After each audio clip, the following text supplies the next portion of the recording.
ألهاكم التكاثر حتى زرتم المقابر كلا سوف تعلمون. Ma'asyiral muslimin yang dimuliakan Allah Subhanahu wa taala. Ada dua penafsiran para ulama ketika mentafsirkan kalimat alhaakumut takatsur hatta zurtumul maqabir. Penafsiran yang pertama, bahwa kalimat alhaakumut takatsur ini menceritakan beberapa kabilah yang ada di Quraisy, antara kabilah Bani Abdil Manaf dengan kabilah yang lainnya. Karena kita tahu kebiasaan bangsa Arab ini di zaman jahiliyah, mereka suka membangga-banggakan keturunan ahsab dan ansab. Kalau ahsab itu reputasi kakek moyang mereka, tapi kalau nasab itu cerita turunan ke bawah, kalau ahsab itu ke atas. Makanya Nabi SAW mengatakan ada 4 perkara dari perkara-perkara jahiliyah kalian tidak bisa meninggalkannya. Salah satunya Nabi mengatakan al-fakhru fil ansab, al-fakhru fil ahsab wa ta'nu fil ansab. Berbangga dengan ahsab dan mencela nasab. Karena berbangga mereka, jadi mereka menghitung orang-orang sukses di antara mereka, bahwa kabilah kami, lihat orang kayanya 100 orang gitu ya. Pendekarnya 100 orang, orang-orang suksesnya 100 orang, nah gitu ya. Nanti kabilah lain menghitung juga, oh kami lebih banyak. Ketika kemudian mereka menghitung-hitung yang hidup, maka mereka pun akan menghitung orang-orang yang sudah meninggal. Mereka datang ke kuburan, kemudian ditunjukkan nih kuburan ini mantan menteri, yang itu mantan presiden, yang itu mantan ini, mantan itu. Maka yang satunya juga sama nih, kuburan ini juga sama, sampai hitung kuburan, kan orang-orang jahiliyah itu. Ya. Makanya kemudian Allah Subhanahu wa taala mengatakan alhaakumut takatsur hatta zurtumul maqabir. Ketika mereka menghitung orang hidup mereka dan sudah tidak ada lagi, maka mereka datang ke kuburan, kemudian mereka menghitung orang-orang yang sudah dikubur. Lihat orang-orang jahiliyah. Makanya Allah Subhanahu wa taala berfirman dalam Al-Qur'an, fa idza qadaitum manasikakum fadhkurullaha kadzikrikum abaikum. Fa idza qadaitum manasikakum, kalau kalian sudah selesai melaksanakan manasik haji kalian, maka ingatlah Allah sebagaimana kalian selalu menyebut-nyebut bapak moyang kalian. Karena mereka suka seperti itu, berbangga dengan ahsab dan juga nasab. Ini satu penafsiran.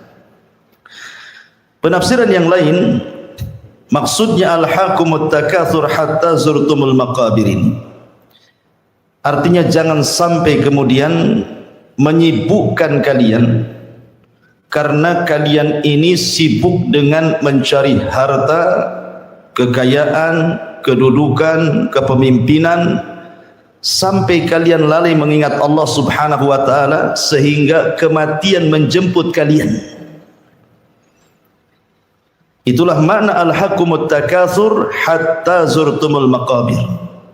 Artinya jangan sampai menyibukkan kalian at-takatsur itu, berbangga-bangga dengan harta, berbangga-bangga dengan jabatan, pangkat dunia, hatta zurtumul maqabir, sehingga kalian tidak sadar kalian dibawa ke kuburan, kemudian kalian dikubur di situ. Sementara harta tidak dibawa, jabatan tidak dibawa, kepemimpinan tidak dibawa, apalah maknanya orang yang masuk ke dalam kubur itu. Makanya kenapa kemudian para ulama mengatakan bahwa kemuliaan jasad itu kalau ruh ada padanya. Selama jasad itu ada ruh yang disebut dengan nafsun jiwa, maka orang itu masih dimuliakan. Apakah anda jadi menteri, jadi presiden, orang kaya, RT sekalipun, kalau ruhnya masih nempel di jasad, dimuliakan? Coba ruhnya dicabut dari jasad, tinggal jasadnya saja begitu ya, dimuliakan enggak? Enggak akan dimuliakan. Karena semuanya sama, kalau sudah ruhnya keluar jadi jenazah kan gitu. Pakaiannya sama, warnanya putih, diantar oleh keranda sampai dikubur. Dikubur pun ditinggalkan manusia.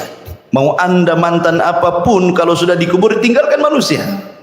Dulu apa yang disombongkan?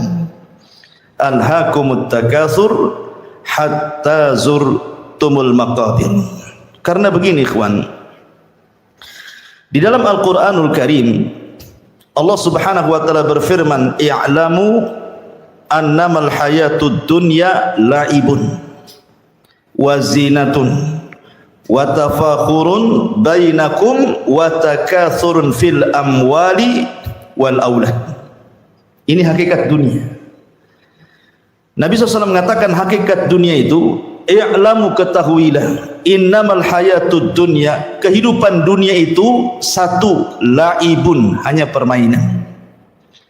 Yang kedua, zinatun, hanya bangga-banggaan saja, perhiasan saja.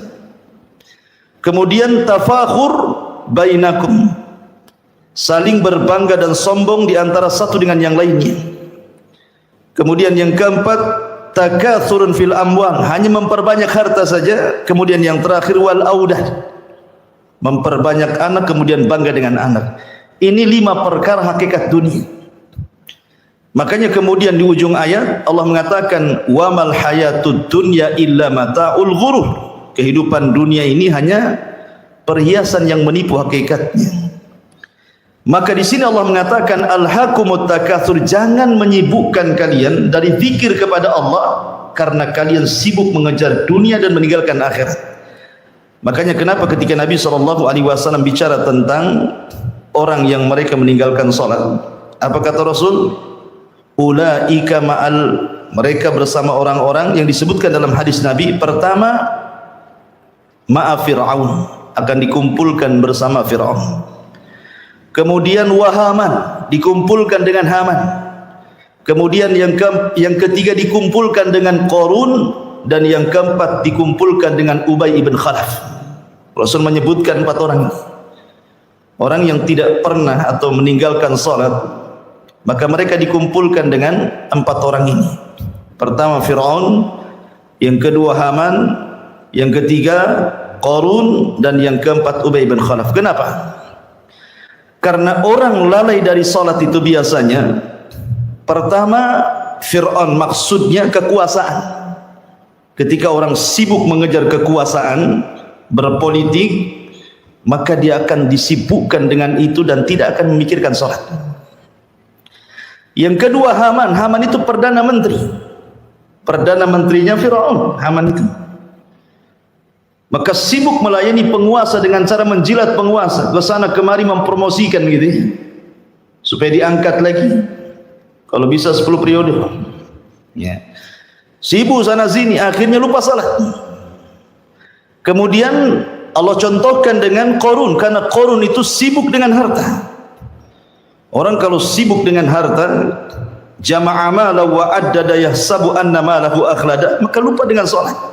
Kemudian dicontohkan dengan Ubay bin Khalaf, karena Ubay bin Khalaf ini seorang peniaga, orang yang sibuk dengan berdagang, mencari harta dengan berdagang, maka akan melalaikan dari salat. Makanya Allah katakan di sini, alhaakumut takatsur hatta zurtumul maqabir. Jangan menyibukkan kalian dari berlomba-lombanya kalian mencari harta, mengejar dunia, mengejar kekuasaan, nanti juga kalian akan masuk ke kuburan. Itu maksudnya ya. Ma'asyiral muslimin yang dimuliakan Allah subhanahu wa ta'ala, Nabi SAW ketika menjelaskan tentang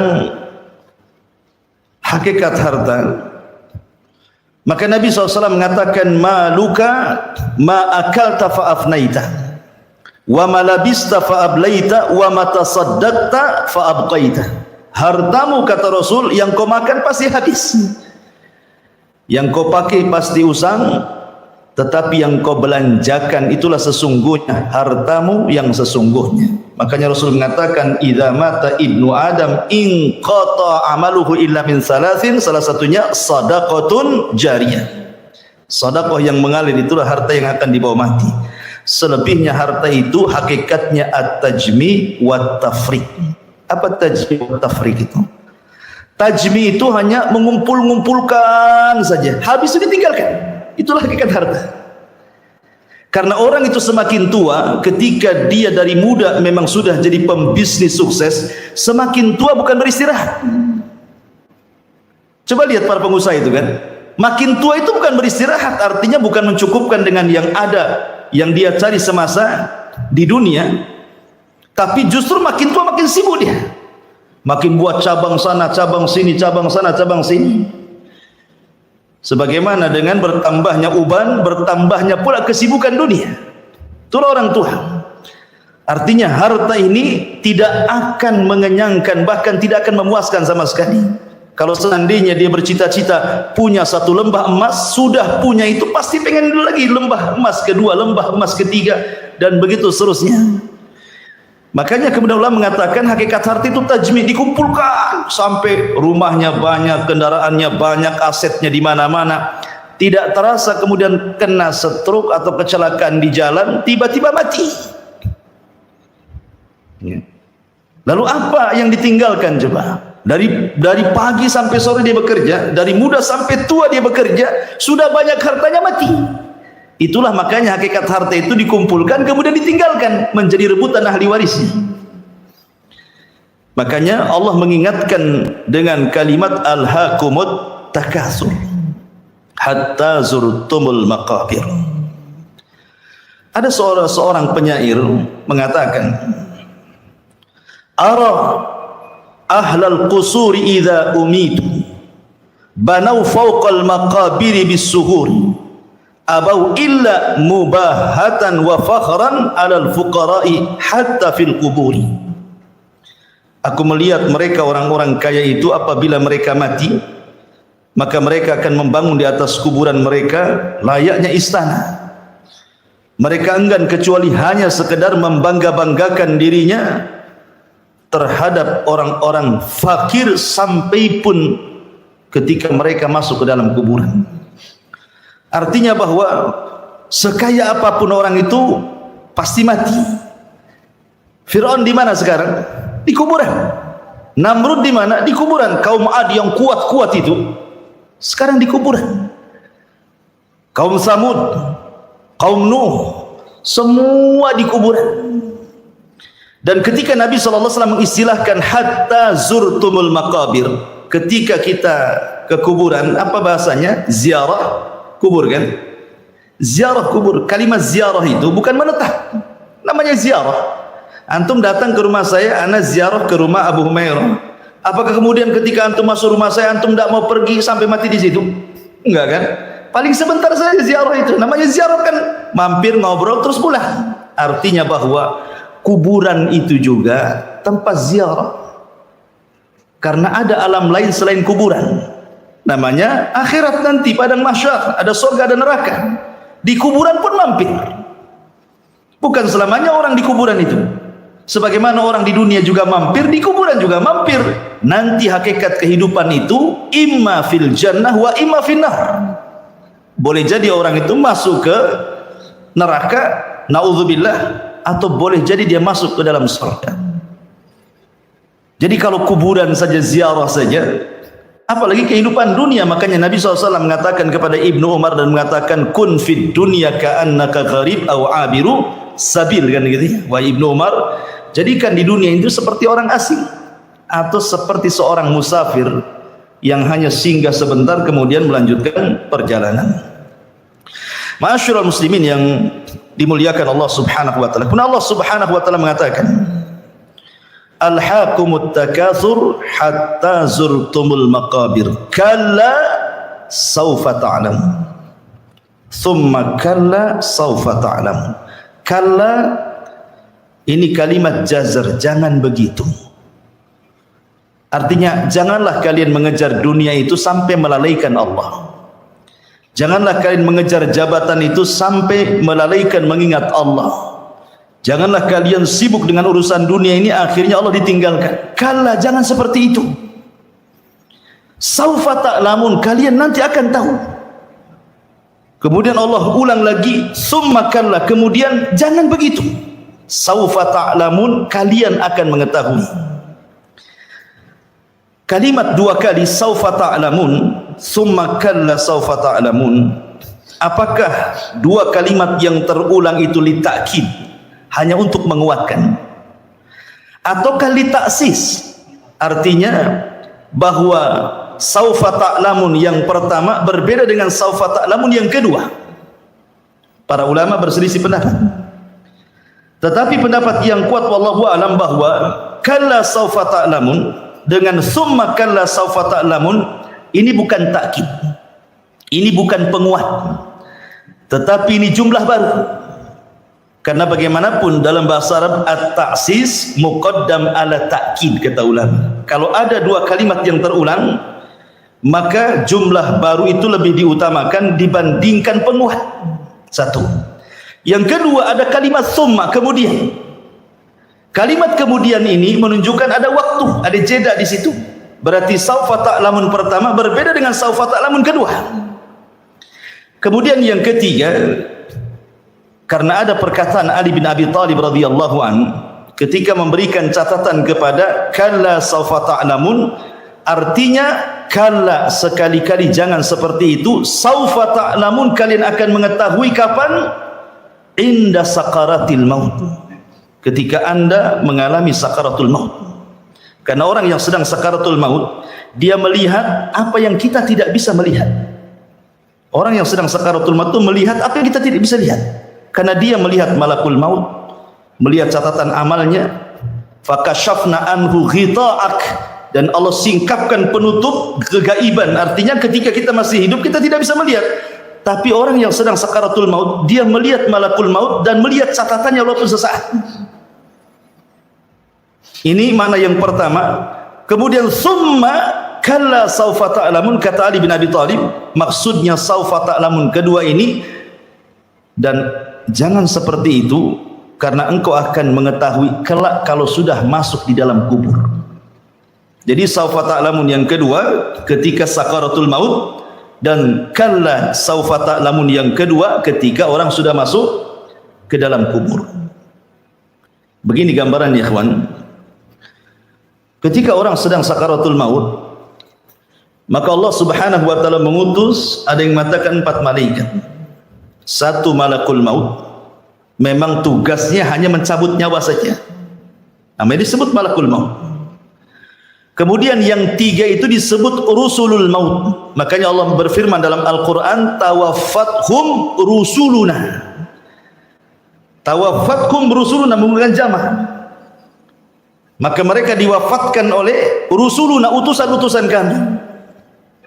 Lah tugas 3 malaikat ini, pertama mengambil kain kafan dari sorga, yang kedua membawa hanut minyak wangi dari sorga, dan yang ketiga menghabar gembirakan kalau dia ruhnya orang beriman.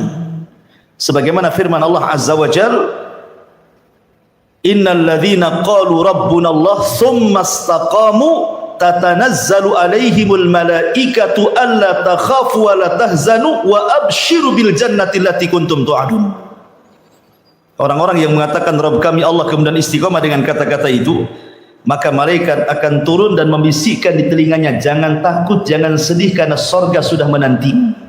Jadi ada malaikat yang membisikkan kabar gembira, dan ada malaikat yang menyiapkan kain kafan dari sorga, dan ada malaikat yang membawa hanut minyak wangi dari sorga.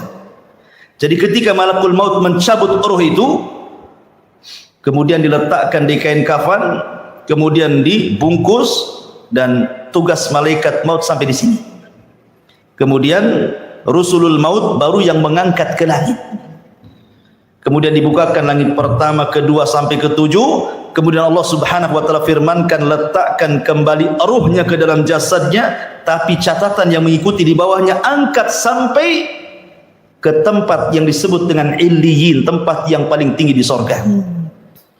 Lah ulama mengatakan ketika memberikan catatan hatta idza balagatit taraq wa qila man ra, apabila ruh itu sudah sampai di sini, ruh itu kan keluar dari mulut sebagaimana Allah meniupkan ruh lewat mulut, maka dikeluarkan dari mulut. Dan Rasul mengatakan idza qubidatir ruh tabi'ahul basar, kalau ruh dicabut dari mulutnya maka pandangan mengikutinya. Maka setiap orang mati itu pasti melotot, maka disunahkan ditutup supaya jangan menakuti orang, ya.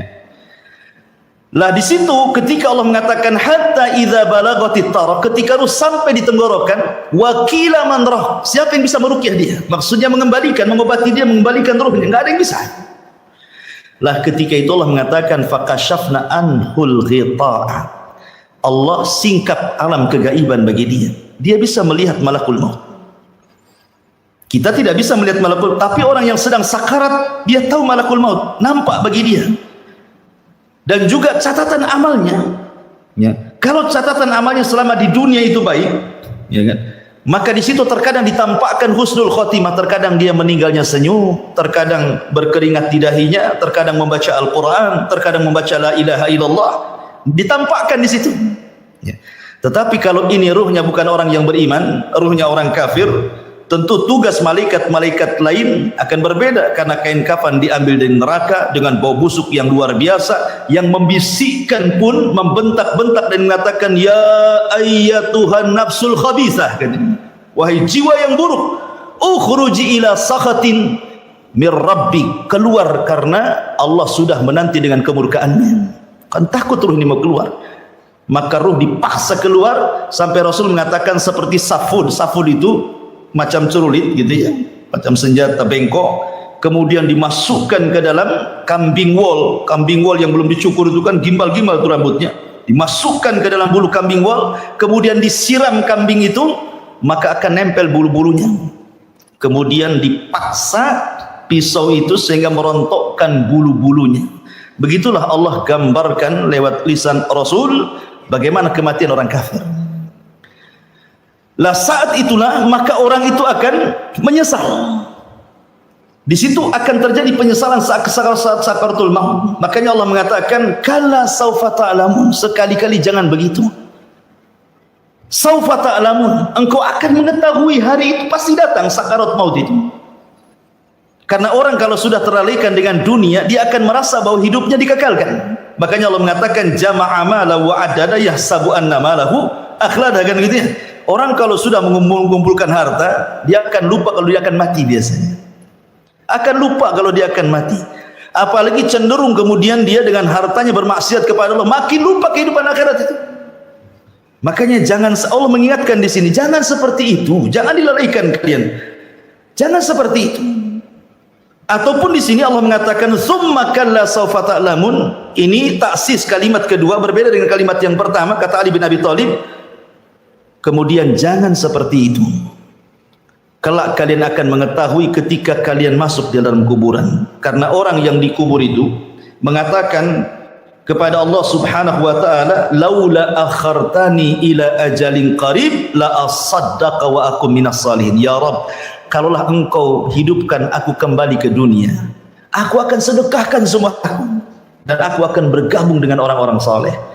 Tapi Allah katakan apa? Kalla innaha kalimatun huwa qailuha. Itu omong kosong kamu saja, kata Allah. Enggak mungkin orang mati dihidupkan, ya. Dari sini menunjukkan bahwa kelak kau akan mengetahui kalau sudah masuk kuburan, baru nyesal kalian. Lah dulu kekayaan kamu yang mungkin bisa dinafkahkan, diinfakkan, disedekahkan, dizakatkan, kenapa kamu tidak lakukan? Ketika sudah mati di kuburan, dia mengatakan laula akhartani ila ajalin qarib la asaddaqa wa akum minas salihin. Kenapa baru teringat bahwa ingin sedekah gitu? Nah, jangan sampai mengejar dunia terlalaikan dari dua peristiwa saat sakaratul maut dan ketika orang sudah masuk ke dalam kuburan. Kalla saufa ta'lamun summa kalla saufa ta'lamun. Kalla law ta'lamuna ilmal yakin. Sekali-kali jangan begitu. Kalian akan mengetahui dengan pengetahuan yang sangat yakin. Di sini ada 3 kalimat ta'lamun kan? Ada 3 kalimat ta'lamun di sini ya. Kalla saufa ta'lamun 1. disebut ta'lamun. Kemudian summa kalla saufa ta'lamun, disebut lagi ta'lamun di sini. Kemudian kalla law ta'lamun, ta'lamun lagi. Ada 3 fi'il mudhari' semua membahasakan dengan ta'lamun. Sebagian ulama mengatakan dari sinilah para ulama beristimbat bahwa ilmu itu ada 3. Ada ilmul yakin, ada ainul yakin, ada haqqul yakin. Ya. Pertama ilmul yakin. Dia yakin karena ada ilmu dengan melihat dalil Quran, sunnah, yakin bahwa akhirat itu ada, alam kubur itu ada. Ya. Kemudian ainul yakin. Ainul yakin itu yakin, meningkat keyakinannya karena melihat. Kapan? Ketika engkau melihat malaikat maut saat mencabut nyawa, ketika engkau sudah masuk ke dalam kuburan, engkau melihat kondisi kuburan, jadi ainul yakin. Hakul yakin ini kalau sudah merasakan apa yang dirasakan dari azab kubur atau nikmat kubur. Makanya kalau saya analogikan sederhana seperti ini, kita yakin Ka'bah itu ada di Mekah. Anggaplah sekarang ini tidak ada handphone. Kita masih ke zaman batu dulu. Orang-orang yang haji dan umrah pasti bercerita tentang Ka'bah di Mekah. Dan kita yakin ada Ka'bah di Mekah. Itu disebut ilmu yakin karena banyaknya orang cerita Ka'bah. Kemudian setelah itu eranya beda. Tahu-tahu muncul handphone. Ada YouTube, syuting Ka'bah, lagi sholat, berpindah dari ilmu yakin menjadi ainul yakin. Oh iya, nampak nih Ka'bahnya ada di handphone. Kan itu ya. Kemudian Allah takdirkan antum punya uang, antum haji, antum umroh, antum tawaf di Ka'bah, antum tempelkan di tangan di Ka'bah. Betul memang Ka'bah itu ada. Hakul yakin. Satu pahami ya? Itulah maratib tentang ilmu. Ada ilmul yakin, ada ainul yakin, ada hakul yakin. Kalau ilmul yakin karena pengetahuan, kalau ainul yakin karena melihat, kalau hakul yakin karena bisa dipegang. Antum sudah merasakannya. Lah, masalahnya ketika kita cerita tentang kehidupan akhirat, di dunia itu hanya ilmul yakin saja kan? Hanya ilmul yakin saja. Kita tahu adanya jahanam, adanya surga, adanya neraka itu berdasarkan nas-nas Al-Quran dan hadis Nabi SAW yang sahih. Kita yakin orang yang beriman pasti ada neraka itu, pasti ada surga itu. Tetapi kan belum ada ainul yakin. Kapan itu? Nanti ada. Makanya Allah mengatakan la tarawunal jahim, engkau akan melihat jahanam nanti. Dan itu berpindah dari ilmu yakin menjadi ainul yakin. Kalau orang masuk ke dalamnya kemudian disiksa, baru engkau betul-betul hakul yakin, merasakan azab. Kalau takdirkan naudzubillah masuk neraka. Ya. Ma'asyiral muslimin yang dimuliakan Allah Azza wa Jalla. Di sini Allah mengatakan kalla law ta'lamuna ilmal yakin. Sekali-kali jangan seperti itu. Maksudnya jangan sampailah mengejar dunia itu meninggalkan akhirat. Meninggalkan mengingat kepada Allah, beribadah kepada Allah. Lau ta'lamuna ilmal yakin. Seandainya kalian tahu dengan ilmu keyakinan kalian bahwa Allah akan membangkitkan kalian setelah kematian, itu maksudnya. Yakin di sini artinya bahwa Allah akan membangkitkan kalian setelah kematian. Maka jawabannya, lau itu kan ada jawabannya. Apa jawabannya? Di sini jawabannya makhdhuf, disembunyikan.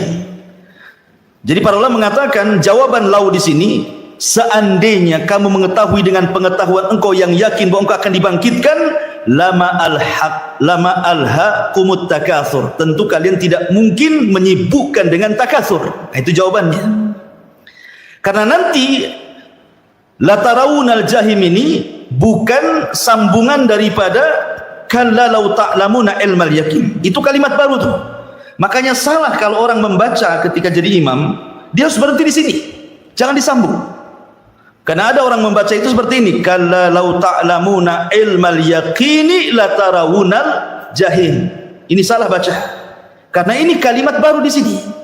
Berarti kalau antum baca Quran, Ketika antum mengatakan kalla saufa ta'lamun, summa kalla saufa ta'lamun, kalla law ta'lamuna ilmal yakin, titik sampai di sini. Sudah enggak ada lagi jumlah. Kemudian Allah mengatakan la tarawunal jahim. Ini kalimat baru. Ya, kalimat baru yang mencontohkan tadi ada ilmul yakin, ada ainul yakin, ada hakul yakin. Ya. Jadi ketika Allah mengatakan kalla law ta'lamuna ilmal yakin, sekali-kali janganlah kalian seperti itu. Seandainya kalian tahu dengan keyakinan kalian bahwa kalian akan dibangkitkan kelak setelah kematian, tentu kalian tidak mungkin berlomba-lomba untuk mengejar dunia akhirnya meninggalkan akhirat. Nah, gitu takdirnya. Ya. Berarti titik jumlahnya sampai di sini. Baru kemudian Allah Subhanahu wa taala memberikan contoh tentang ilmul yakin, ainul yakin, hakul yakin. La tarawunal jahim, summa la tarawunaha ainal yakin. Di sini la tarawunal jahim adalah ilmul yakin. Kenapa? Karena tentang adanya neraka itu disebutkan dalam Al-Quran. Dan Nabi SAW juga suka menggambarkan bagaimana kengerian neraka itu. Dan bagi kita orang yang beriman harus yakin apapun yang dihabarkan Quran sebuah kebenaran, apapun yang diucapkan Rasul sebuah kebenaran. Karena Al-Quran yang mengatakan al-haqqu mir rabbik fala takunanna minal mumtarin. Kebenaran itu ada pada Rabbmu, jangan ragu-ragu. Dan Rasul mengatakan uktub ma wa ma kharaja minni ilal haq. Catat saja karena semua yang keluar dari lisanku semua kebenaran. Artinya ketika Quran ngomong tentang neraka, Rasul bersabda tentang neraka, kita harus ada keyakinan. Itulah kalimat la tarawunal jahim. Kemudian dari ilmul yakin Allah contohkan berpindah menjadi ainul yakin. Apa? Summa la tarawunnaha ainal yakin. Kemudian kalian kelak akan melihat neraka itu dengan kedua mata kalian. Karena begini ikhwan, saya akan cerita sedikit tentang akhirat. Ketika manusia dibangkitkan di padang mahsyar itu, maka manusia akan dipermisalkan dengan dua binatang. Pertama laron, yang kedua belalang. Quran menyebutkan seperti itu. Adapun laron disebutkan dalam surah Al-Qariyah. Al-Qariyatu mal qariyah wa ma adraka mal qariyah yauma yakunun nas kal farash. Kal farashil mabsus. Farash itu artinya belalang. Apa namanya laron? Betul tahu laron kan? Laron itu kalau yang hidup di sawah-sawah, kalau nengok lampu pasti dia akan ngejar lampu tuh. Lihat cara terbang laron, tidak beraturan. Tidak ada ceritanya laron itu tertib ketika terbang, nggak ada. Yang ada nabrak kawannya kan. Tahu-tahu sayapnya sudah berserak saja di bawah tuh. Tahu-tahu sudah jatuh satu. Ya. Beda dengan belalang. Keunggulan belalang itu kalau dia sedang terbang dengan kawanannya, maka dia akan tertib mengarah ke satu arah. Lah Allah sebutkan dua binatang. Pertama kal farashil mabsus, yang kedua kal jaradil muntashir, seperti jarad belalang yang berterbangan, yang berhamburan. Apa bedanya? Kenapa Allah permisalkan orang itu ketika bangkit seperti laron dan orang itu seperti belalang begini? Ketika Allah Subhanahu wa taala mempermisalkan dengan laron, itu awal kebangkitan. Ketika Allah mengatakan dalam Al-Qur'an, idza zulzilatil ardu zilzalaha wa akhrajatil ardu athqalaha, dan kami keluarkan beban-beban berat, maksudnya manusia yang mati sejak zaman Adam sampai yang terakhir dibangkitkan itu, maka mereka dibangkitkan seperti laron. Dan ingat ketika kita dibangkitkan di padang mahsyar, sudah tidak ada kaitan kita dengan dunia. Kalau kita masih hidup di dunia ini, ada kaitan kita dengan dunia, ada gravitasi. Berarti kita ada hubung kait dengan dunia kan? Karena kita masih berpijak di dunia, ada gravitasi, kita nggak mungkin terbang karena kesedot bumi. Tapi nanti di padang mahsyar nggak ada kaitan, tidak ada alaqah bainal ardi wan nas, bainal ardi wal jin. Tidak ada alaqah lagi, tidak ada hubungan antara bumi dengan manusia. Karena buminya juga sudah berbeda. Yauma tubaddalul ard ghairal ard. Di mana bumi yang kita pijak sudah Allah ganti dengan bumi yang baru. Bukan bumi dilenyapkan kemudian Allah ciptakan bumi yang baru, tidak, tetap bumi ini yang kita pijak, cuman dirubah bentuknya. Jadi padang mahsyar, di mana padang mahsyar itu rata, tidak ada bukit, tidak ada gunung, dan tidak ada lembah, rata semua. Kalau di sekarang kan ada bukitnya, ada gunungnya, ada lembahnya. Kalau padang mahsyar itu rata, Tidak ada ma'lam, tidak ada alamat, semua berwarna putih. Disitulah manusia dibangkitkan. Dan manusia itu terbang ke sana kemari enggak jelas. Yauma yafirrul mar'u min akhi. Yauma yafirrul mar'u min akhi wa ummihi wa abi wa sahibatihi wa bani likulli imri'in yauma idzin sya'nun yughni. Kan itu ya. Ketika manusia lari dari saudaranya, lari dari orang tuanya, lari dari anak-anaknya, karena ketika itu la ansaba bainakum, kata Allah. Di akhirat tidak ada hubungan nasab lagi. Orang sudah enggak kenal anaknya, enggak kenal ibunya, enggak kenal bapaknya. Kenapa? Karena pada hari itu orang sibuk sendiri-sendiri. Bagaimana cara menyelamatkan diri sendiri? Kecuali orang-orang yang beriman. Allah mengatakan, walladzina amanu wattaba'athum dzurriyyatuhum biimanin alhaqna bihim dzurriyyatuhum. Dan orang-orang yang beriman kemudian dia tularkan keimanannya kepada keluarganya, maka saat hari berbangkit mereka akan dikumpulkan. Ketika mereka dibangkitkan, di sampingnya ada istrinya, ada suaminya, ada orang tuanya, ada anaknya. Mereka akan dikumpulkan, minimalnya mengurangi rasa takut ketika mereka dikumpulkan. Tapi orang yang tidak seperti itu, maka mereka akan lari ke sana kemari. Sudah tidak tahu juga arahnya kemana ini. Lah, ketika mereka sudah berhamburan ke sana kemari, tidak tahu apa yang dituju, barulah Allah permisalkan kal jaradil muntashir, seperti belalang. Karena di situ ada panggilan untuk berkumpul di sebuah titik, maka semua manusia mengarah ke titik itu. Barulah Allah permisalkan seperti jaradil muntashir, seperti belalang yang berhamburan. Karena belalang kalau terbang teratur dia, lain dengan lalat. Ya. Lah ketika manusia itu sudah dikumpulkan di padang mahsyar, ikhwan, maka disitulah Allah Subhanahu wa taala mengatakan, wa jaa rabbuka wal malaku saffan saffan wa ji'a bi jahannam yauma idzin yatadzakkarul insan wa anna lahu dzikra yaqulu ya laitani yaqulul insan ya laitani qaddamtu li hayati fa yauma idzin la yu'adzibu adzabahu ahad wa la yusik wasaqahu ahad.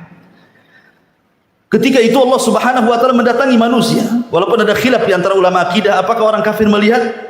Apakah tidak? Kalau orang mukmin pasti sudah melihat, karena itu bentuk ziyadah nikmat. Lah ketika Allah datang, semua malaikat berbaris bersaf-saf. Ya. Ketika itu Allah Subhanahu wa taala panggil Jahannam. Yu'ta bi Jahannam, maka datangkan Jahannam, di mana Jahannam itu memiliki 70.000 tali kekang. Satu tali kekang, kata Rasul, digeret oleh 70.000 malaikat. Betapa besarnya Jahannam. Makanya ketika orang dimasukkan ke dalam Jahannam itu, padahal orang neraka itu berbeda dengan orang ahli sorga. Kalau ahli sorga itu postur tubuhnya sama dengan Adam, 30 meter atau 60 hasta. Tapi orang yang masuk ke Jahannam ini, ke neraka ini, dibesarkan badannya. Giginya saja seperti gunung Uhud. Gimana badannya? Tetapi Jahannam tidak pernah penuh dan mengatakan hal mim mazid, ada tambahan, masukkan saja. Ya. Enggak penuh-penuh itu neraka itu. Lah ketika kemudian betul-betul Jahannam itu dihadirkan, itulah kalimat summa la tarawunnaha ainal yakin. Kemudian Allah contohkan setelahnya, la tarawunnal jahim summa la tarawunnaha, kemudian engkau betul-betul akan melihat neraka itu. Waji'a bi jahannam, Allah datangkan neraka Jahannam, semua orang menyaksikan. Ketika itulah manusia terbagi menjadi 3. Quran menyebutnya pertama as-sabiqun as-sabiqun ulaikal muqarrabun. Mereka adalah orang-orang muqarrab, orang-orang yang selalu dekat dengan Allah Subhanahu wa taala. Maka mereka akan diangkat sehingga Jahannam di bawahnya sampai di bawah arsy. Kemudian yang kelompok yang kedua disebut ashabul yamin. Wa ashabul yamin. Siapa ashabul yamin? Mereka orang-orang yang kebaikannya lebih banyak dibandingkan keburukannya. Allah angkat juga Jahannam ada di bawahnya. Maka yang tersisa adalah orang-orang yang zalimu li nafsi. Mereka tetap di bawah, dikelilingi oleh Jahannam. Lah mereka inilah yang menunggu syafaat dari Nabi SAW, syafaat dari amal salehnya, karena mereka dikelilingi dengan Jahannam. Ya. Dan mereka menyaksikan Jahannam itu sehingga Allah mengatakan la tarawunal jahim summa la tarawunnaha ainal yakin. Betul-betul kau akan melihat neraka itu. Makanya sahabat Nabi SAW, Handalah ghasilul malaikah, pernah mengatakan di hadapan Abu Bakar, ya Abu Bakrin, kalau saya duduk bersama Nabi, Rasul cerita tentang neraka itu seolah-olah neraka berada di pelupuk mataku, seolah-olah nampak. Makanya seorang yang beriman, kata para ulama, ketika dia yakin berdasarkan Quran dan Sunnah bahwa Jahannam itu atau neraka-neraka yang lain itu memang hak adanya, maka seolah-olah dia bisa melihatnya. Nanti saya akan contohkan dari asbab nuzul yang terakhir. Summa latus'alunna yawma idzin 'anil na'im. Kemudian sungguh kalian akan ditanya pada hari itu tentang nikmat. Kalimat summa latus'alunna yawma idzin 'anil na'im. Ada seorang penyair mengatakan, walau ana idza mitna turikna lakana al-mautu rahata kull hayyin walakinna idza mitna bu'ithna wa nus'alu ba'da dza'an kulli syai'in. Kata penyair mengatakan, ada yang mengatakan ini perkataan Ali bin Thalib, kalaulah kita dimatikan oleh Allah, diwafatkan oleh Allah, habis itu Allah tinggalkan, enggak dihisab, enggak diazab, tentu kematian sebuah istirahat bagi setiap orang yang hidup. Kalau seandainya orang habis mati selesai gitu ya, nggak diapa-apain, tentu kematian sebuah istirahat. Pantaslah orang itu untuk bunuh diri, menyelesaikan keperitan hidup dunia, bunuh diri sajalah. Tetapi walakinna idza mitna bu'isna, masalahnya apabila kita mati kemudian kita dibangkitkan, wa nus'alu ba'da dza'an kulli syai'in, kemudian ditanya segala sesuatu yang kita lakukan di dunia. Ini masalah ya. Semua akan ditanya masalahnya. Summa latus'aluna yauma idzin 'anil na'im. Kisah ini ada asbab nuzulnya. Kalau asbab nuzul al-hakumut takatsur, ini cerita orang Mekah, berarti dari segi ini disebut Makkiyah. Tapi kalau dari segi summa latus'aluna yauma idzin 'anil na'im, ini asbab nuzulnya Madani. Jadi ada sebuah riwayat yang sahih, ketika Madinah suatu ketika dilanda musim pacaklik hebat, sampai orang sudah kelaparan, makanan tinggal sedikit. Maka tiba-tiba Abu Bakar dan Umar radhiyallahu anhuma keluar fi waqti zahir, di waktu ketika panas terik. Orang Arab itu jarang keluar di waktu itu karena panas ekstrim di sana itu. Ketika mereka keluar, tiba-tiba berjumpa dengan Nabi SAW. Rasul heran sehingga Rasul bertanya, wa ma akhrajakuma, apa yang menyebabkan kalian keluar berdua? Maka keduanya mengatakan, ju ya Rasul, lapar wahai Rasul. Kemudian keduanya bertanya, wa ma akhrajaka ya Rasul, lalu apa yang mengeluarkan kau dari rumah wahai Rasul? Rasul pun mengatakan, ju ya Aba Bakrin, aku juga lapar. Subhanallah, orang terbaik semua ini. Dan ini menunjukkan apa? Keutamaan Abu Bakar dan Umar. Abu Bakar dan Umar itu selalu bersama Nabi SAW, tidak terpisahkan. Makanya keduanya adalah dua menteri Nabi SAW, wazira Rasulullah SAW. Maka Nabi SAW kemudian mengajak keduanya untuk pergi ke perbatasan Madinah. Di sana ada seorang sahabat Ansar yang dermawan, namanya Malik ibn Tihama al-Ansari, atau dikenal dengan Abu Khaisam kunyahnya. Ketika Nabi SAW sampai di rumah Abu Khaisam ini, ketika itu Abu Khaisam sedang pergi, tapi ada isi di rumahnya, istrinya. Kemudian Nabi mengetuk pintu, assalamualaikum, tidak dijawab. Kemudian Rasul mengucapkan lagi assalamualaikum, tidak dijawab.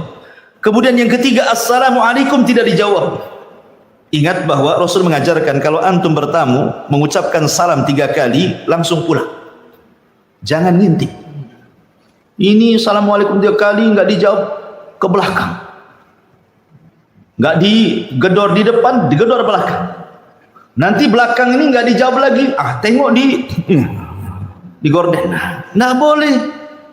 Itu kalau seandainya antum ditusuk matanya, nggak ada kafarah tuh, nggak ada kisah. Ya. Jadi kalau tuan rumah marah gitu ya, karena antum sudah salam 3 kali dijawab, masih ngintip-ngintip, kemudian dia bawa pisau pas antum di jendela ditusuk matanya gitu ya, kenalah mata antum, nggak ada kisos. Ya. Karena Nabi SAW menyuruh kalau sudah salam 3 kali nggak dijawab, pulang, nggak boleh dipaksa. Ya. Maka Nabi ketika tidak dijawab pulang, dia pulang. Ketika pulang rupanya istri Abu Khaitham memanggil-manggil. Kemudian ditanya oleh Rasul, kenapa engkau tidak menjawab salam? Kata istrinya Abu Khaitham ini, sengaja Rasul, aku tidak menjawab salam karena saya ingin lebih diperbanyak doa bagiku. Apalagi engkau yang berdoa, karena salam itu kan doa. Assalamualaikum warahmatullahi wabarakatuh, doa selamat, doa rahmat, doa berkah. Makanya saya sengaja nggak jawab. Kalau kamu 3 kali salam berarti 3 kali doa.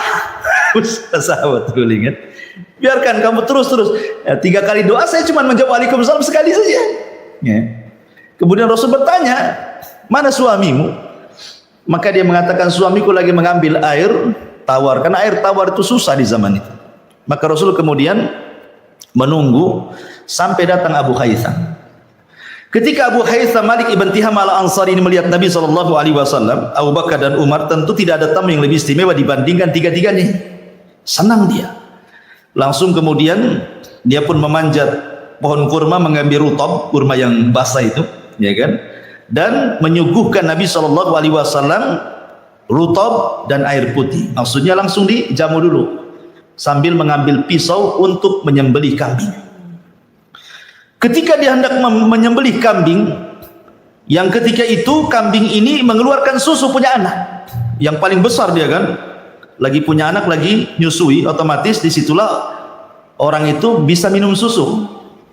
Ketika mau disembelih yang itu, kata Rasul, iya kawal halib, jangan kau sembelih yang itu, katanya. Kemudian Rasul mengisyaratkan yang ini saja, maksudnya jada itu kambing kacang yang umur usianya setahun itu, yang kecil gitu ya. Kasus yang ini saja. Kenapa? Karena memang waktu kelaparan, janganlah, kasihan, susunya kan bisa diminum, orang lagi musim lapar. Yang ini maksud Abu Khaitham itu, Malik ibn Tiham kan ingin memuliakan Nabi. Pasti dia akan memberikan terbaik untuk tamu, kan begitu. Tapi Nabi SAW mengajarkan bagaimana ada bertamu. Ya, ada bertamu, Rasul jangan tidak mau menyusahkan tuan rumah, maksudnya jangan yang ini saja. Beda dengan antum. Ya, keluarkanlah semuanya. Gitu ya, nggak bersyukur, dikasih kopi minta teh susu. Ya, jadi Nabi ingin meringankan, makanya kemudian Nabi menyuruh yang ini, akhirnya disembelih jadah itu, kemudian dikuliti dan direbus, kemudian dihidangkan. Rasul sudah minum, sudah makan tamar, dihidangkanlah itu daging rebusan itu. Ketika kemudian sedang makan, posisi makan, namanya daging rebus itu kan keluar asap. Tiba-tiba Nabi SAW menangis, ya. Sehingga kemudian Abu Bakar Siddiq radhiyallahu yang lagi makan nih, berhenti dia, ikut menangis, tanpa bertanya kenapa Anda menangis, Rasulullah. Itulah ciri khas Abu Bakar. Apapun yang dilakukan Nabi langsung dilakukan dia, tanpa bertanya apa alasannya. Beda pula dengan Umar. Umar mengatakan lagi makan nih, melihat keduanya menangis kan hilang seleranya. Dia mengatakan, ya Rasulullah, harusnya lagi seperti ini senanglah, di depan kita nikmat Allah. Ini nikmat semuanya, ada daging, ada tamar, ada minum. Harusnya senyum, bukan menangis, kan gitu kan.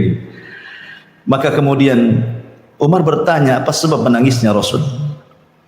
Kata Nabi SAW, ya Umar, sesungguhnya ini yang kita makan ini, daging, tamar, air, la tus'alunna yawma idzin anin na'im, akan ditanya. Turunlah surah Takatsur. Dari segi ini berarti Madani, ya, karena kejadian kan di Madinah, ya.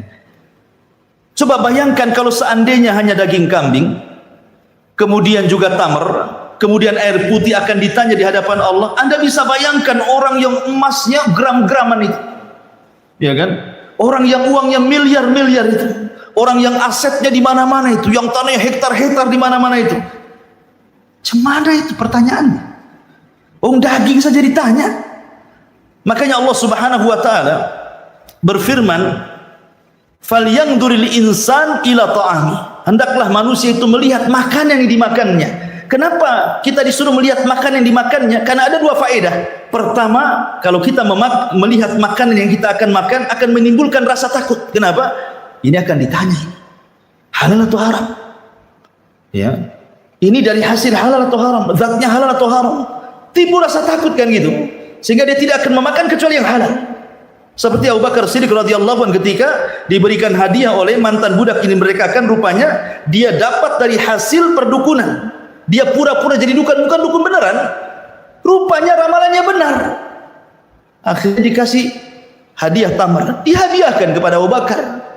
Sama Abu Bakar langsung makan. Pas habis dimakan tanya, kau dapat dari mana? Dia mengatakan, inni takahantu ya Abu Bakrin. Aku pura-pura jadi dukun, tapi kok benar pula ramalanku. Dapatlah hadiah ini. Ya. Abu Bakar langsung dimasukkan nih telunjuknya ke dalam mulutnya sampai dimuntahkan. Orang-orang mengatakan, ya Abu Bakrin, kau akan mati. Kata Abu Bakar, demi Allah, kalau bukan hanya sekedar makanan yang kumuntahkan sampai nyawaku ikut muntah sekalian, itu lebih baik dibandingkan Abu Bakar masukkan makan yang haram ke perutku. Luar biasa Abu Bakar. Jadi masyarakat muslimin yang dimuliakan, jadi kalau kita melihat makanan timbul rasa takut. Bukan antum lihat makan lauknya apa, bukan begitu. Jadi pelajarannya hendaklah melihat makanan yang kita makan itu maksudnya di sini timbul rasa takut bahwa ini semua akan ditanya. Kemudian yang kedua, timbul roja, harapan. Kalau kita mensyukuri nikmat yang kita makan, la in syakartum la azidannakum. Kalau kalian syukur, Allah tambah nanti makanannya. Ya. Jadi ada dua di situ, ada khauf war roja di situ. Nah, itu yang harus ditanamkan ketika orang lihat makanan. Lah ketika Nabi SAW nangis, kenapa Rasul nangis? Apa alasan Nabi nangis coba di situ? Pertama, boleh jadi karena Nabi SAW ingat bahwa semua nikmat akan ditanya. Maka Nabi SAW menangis. Nabi loh ya, takut kepada Allah Azza wa Jal bahwa makanan yang dimakan akan ditanya. Summa latus'aluna yawma idzin anin na'im. Itu Nabi yang dijamin masuk surga. Yang kedua, ketika melihat asap mengepul dari daging yang rebusan itu, boleh jadi Nabi SAW teringat dengan neraka. Afara'aitumun naral lati turun a'antum ansya'tum syajarataha am nahnu munsyi'un nahnu ja'alnaha tadhkiratan, kata Allah. Apa kata Allah? Afara'aitumun naral lati turun. Tidakkah kau lihat api yang kau nyalakan itu? Kita sering melihat ada kebakaran rumah, kebakaran hutan, apalagi dengan ada medsos ini setiap hari kita lihat kebakaran. Tidakkah kau lihat api yang kau lihat itu? Pertanyaannya, siapa yang menyalakan api itu? Aku atau kalian? Sesungguhnya aku jadikan api itu tadhkirah. Ketika kita melihat api di dunia, seolah-olah kita diingatkan api di akhirat, itu maksudnya. Ya. Masyarakat muslimin yang dimuliakan Allah Azza wa Jalla, maka Nabi SAW mengajarkan hal yang luar biasa, bahwa kita harus takut bahwa nikmat akan ditanya. Yang kedua, kita diingatkan dengan akhirat. Maka surah At-Takatsur ini, ikhwatu fiddin muliakan Allah Azza wa Jalla, adalah peringatan besar bagi kita. Kemudian para ulama berselisih pendapat, tsumma latus'alunna yauma idzin anin na'im. Kemudian kalian akan ditanya pada hari itu tentang nikmat. Nikmat apa yang akan ditanya? Pendapat yang pertama, dan itu pendapat Abdullah ibn Mas'ud radhiyallahu an, mengatakan ketika mentafsirkan tsumma latus'alunna anin na'im, ay al-amnu was-sihhatu. Rasa aman dan juga kesehatan ini akan ditanya. Karena kalau orang itu aman, negara ini aman, pasti orang-orangnya akan sehat kan.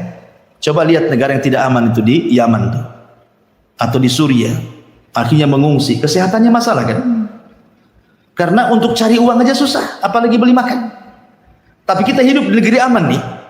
Kita bisa, mau antum mau jadi apa saja bisa. Dan badan antum sehat, ada yang dimakan sakit sedikit ke apotek beli obat. Ya. Maka dua nikmat ini syukuri. Jangan membuat gaduh negara. Seperti orang-orang yang suka melakukan aksi-aksi teroris. Mereka tidak pernah mensyukuri nikmat aman. Karena mereka tidak pernah hidup di negeri konflik masalahnya. Coba orang-orang yang suka ngebom itu, hidup di negeri konflik sana. Lihat bagaimana pengungsian itu yang mereka kelaparan, yang harus dapat bantuan dari mana-mana negeri. Baru paham nikmat aman itu sebuah nikmat yang sangat besar. Wa amanakum min khauf. Kemudian nikmat sehat. Makanya Rasul mengatakan ada dua nikmat yang dilupakan manusia, as-sihhatu wal faragh. Nikmat sehat dan luang waktu. Ada orang sehat tapi waktu tak ada, tidak bisa dia datang ke pengajian. Ada waktu tapi orangnya stroke, tidak mungkin juga diangkat ke pengajian. Tetapi ada dua-duanya tuh, sehat, ada luang waktu, ada enggak mau juga datang ke pengajian. Oke lah, jangan pengajian ini karena sunnah saja. Datanglah sholat wajib, enggak juga. Ya. Maka ini akan ditanya di hadapan Allah Subhanahu wa taala, dua nikmat ini, al-amn was-sihah. Ini pendapat pertama. Pendapat yang kedua, pendapat Abdullah ibn Abbas radhiyallahu anhuma. Summa la tus'alunna yawma idzin 'anin na'im, artinya as-sihhatul abdani wal asma'i wal absari. Pertama, kesehatan badan, yang kedua pendengaran, yang ketiga penglihatan. Semua akan ditanya. Jadi sehatnya badan kita ini akan ditanya, antum gunakan untuk apa ketika sehat ini? Disibukkan dengan urusan apa? Duniakah atau ngejar akhiratkah atau 50-50 kah, kan begitu? Kan ditanya. Termasuk pendengaran ini nikmat Allah. Antum mendengarkan apa setiap hari? Karena ada orang setiap hari itu musik aja, mulai dari muda sampai tua, karena dia musisi masalahnya. Ya kan? Musisi amatir. Suaranya nggak jelas tapi terus saja dia dengar musik, kan itu. Nah, itu kan ditanya tuh. Kemudian penglihatan. Makanya dahulu Nabi SAW menceritakan tentang kisah seorang Bani Israel yang tidak pernah maksiat, satu maksiat pun seumur hidupnya. Masya Allah, ada ya orang kayak gitu di zaman Bani Israel. Tapi ya, kemudian Allah wafatkan, kemudian Allah berdirikan di pintu sorga, kemudian Allah katakan udkhulil jannah bi rahmati, masuklah kau ke dalam sorga karena rahmatku. Tidak mau dia mengatakan, ya Rabb, orang masuk sorga karena rahmatku kalau sebelumnya berbuat dosa. Kemudian kau kasihi dia, kau rahmati dia, wajar dia masuk surga karena rahmatmu, karena dia pernah melakukan dosa. Lah aku tidak pernah melakukan dosa, aku tidak mau masuk surga karena rahmatmu, masukkan aku karena amalanku. Kata Allah, baik, kalau gitu hitung pahalamu. Nah, hitung pahalamu berapa? Dihitung pahalanya, rupanya sekian banyak pahala tidak bisa menandingi nikmat penglihatan. Karena dia takut tidak masuk surga, akhirnya mengatakan, ya sudah ya Rabb, masukkan aja aku dengan rahmatmu. Ya, karena orang masuk surga karena rahmat Allah, orang masuk neraka karena keadilan Allah. Sebab kalau orang masuk surga karena keadilan Allah, tidak ada orang masuk surga satu orang. Karena adil itu kalau antum beramal soleh satu, diganjar satu. Sementara antum usia berapa? Paling tinggi 70 tahun meninggal. Sementara kekalnya di surga dengan berbagai macam kenikmatan, tidak imbang dengan kehidupan kita di dunia. Kalau orang masuk surga karena keadilan, nggak ada satupun orang masuk surga. Makanya orang masuk surga itu karena rahmat kasih sayang Allah. Karena Allah itu lebih penyayang dibandingkan makhluknya. Makanya Hasan Al-Basri kalau tidak salah, ketika ditanya, ya Hasan, kalau seandainya di akhirat kau dihisab, satu Allah yang menghisab kamu, dua ibumu yang menghisab kamu, kau pilih yang mana? Hasan Al-Basri mengatakan, tentu aku lebih dipilih dihisab Allah dibandingkan ibuku. Kenapa? Karena kasih sayang Allah jauh berlipat-lipat dibandingkan kasih sayang ibuku kepada. Padahal tidak mungkin seorang ibu tega sama anaknya, kan? Tapi kasih sayang Allah jauh dibandingkan kasih sayang siapapun dari makhluknya. Ini yang kedua. Yang ketiga, dari Sabit Al-Bunani dari Nabi SAW, bahwa di antara yang al-mas'ulu anhu yaumal qiyamah, yang akan ditanya pada hari kiamat, adalah kekuatan badan. Ya, balik kesehatan lah tadi. Kemudian juga air yang antum minum tuh, sehingga antum ketika haus minum merasa hilang dahaga, ataupun pakaian yang antum menutupi aurat, itu semua akan ditanya. Ya, pakaian akan ditanya, minuman akan ditanya, kesehatan badan akan ditanya. Ini juga termasuk tafsir daripada summa la tus'alunna yauma idzin 'anin na'im. Kemudian juga ada yang mengatakan bahwa yang akan ditanya juga, tadi saya sudah sebutkan as-sihhatu wal faragh berdasarkan hadis Imam Bukhari. Dan ingat, ada satu hadis Nabi SAW mengatakan, man asbaha minkum aminan fi sirbihi mu'afan fi jasadihi indahu qutu yaumihi faka'annama hizat lahu dunya. Apa kata Rasul? Kalau antum di pagi hari, antum aman, tidak ada yang meneror antum, nggak ada debt collector masuk ke rumah, nggak ada orang pinjam online, nelpon karena antum tidak pernah pinjam. Aman pokoknya, senang, nggak ada beban. Walaupun hidup di rumah kontrakan, apalagi rumah sendiri. Kemudian mu'afan fi jasadihi, dan Allah berikan kesehatan. Antum tidak ada kolesterol, nggak ada asam urat, nggak ada stroke, nggak ada apa, sehat. Ya, antum bisa kesana kemari. Ya. Indahu qutu yaumihi, dan antum ada yang dimakan hari itu. Walaupun hanya 2 kali makan atau 3 kali makan, apa kata Rasul? Faka'annama hizat lahud dunya. Itu seolah-olah dunia ada di genggaman antum. Karena tiga-tiganya menyulitkan orang. Kalau orang diteror dalam kehidupan, betapa banyak orang bunuh diri gara-gara diteror kan? Saya kemarin lihat YouTube itu ada gara-gara pinjaman online 10 juta lebih saja. Karena diteror bunuh diri dia. 10 juta bisa bunuh diri. Ya. Kemudian yang kedua, sakit badannya susah. Sampai stres orang sakit itu. Ada orang stres terbaring itu sampai bertahun-tahun, sampai dia kasihan dengan menjaganya, akhirnya lebih mati daripada hidup. Ya kan? Ataupun susah cari makan, terpaksa akhirnya ngais ngemis di jalan-jalan gitu, dihilangkan rasa malunya, yang penting makan, kan susah tuh. Tapi kalau 3 perkara ini Allah cukupi, itu sebenarnya antum sudah, dunia itu di genggaman kita sebenarnya. Itu yang kita cari. Apa yang antum dicari? Kan dicari itu kan keamanan, bisa makan, sehat badan. Nah, itu yang dicari dari dunia. Ah, selebihnya nikmat ini gunakan fi sabilillah, di jalan Allah Subhanahu wa taala. Inilah di antara tafsir surah At-Takatsur yang disebutkan oleh para ulama tafsir. Wallahu a'lam bishawab.